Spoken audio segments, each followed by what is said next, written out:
আসসালামু আলাইকুম, শুভ সকাল। আমি তামিম আজিজ, উপসহকারী কৃষি অফিসার, মানিকছড়ি, খাগড়াছড়ি।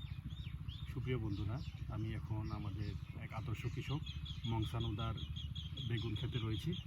আজকে আমরা বেগুনের দুটি ক্ষতিকর পোকা নিয়ে কথা বলবো।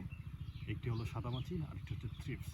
এই দুটি সাধারণত বেগুনের মারাত্মক ক্ষতিকর থাকে। আমরা যদি বেগুন খেতে এসে সরজমিনে সাদামাছিটা দেখতে চাই, তাহলে আমরা বেগুনের এই পাতা উল্টালে এখানে দেখা যাবে ছোট ছোট সাদা সাদা মাছির মতো পোকা, যেগুলো টোকা দিলে উঠতেছে, এগুলো হচ্ছে সাদামাছি।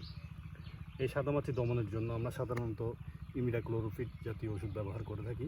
ইমিডাক্লোরোপিডে তেমন একটু সুবিধা পাওয়া যায় না, সেই জন্য আমরা ইমিডাক্লোরোপিডের পরিবর্তে যদি ডাইফেনথিউরন গ্রুপের ওষুধ ব্যবহার করি, এই সপ্তাহে ইমিডাক্লোরোপিড, পরের সপ্তাহে যদি ডাইফেনথিউরন এই জাতীয় গ্রুপের ওষুধ ব্যবহার করি, তাহলে আমরা খুব সুন্দর একটি ফলাফল পাবো।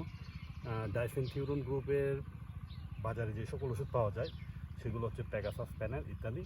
আপনারা প্রতি লিটার পানিতে 0.5 ml করে ডাইফেনথিউরন গ্রুপের ওষুধ যদি পাতার উপর নিচে ভিজিয়ে ভালো করে স্প্রে করেন, আশা করি একটি সুন্দর সমাধান পাবেন।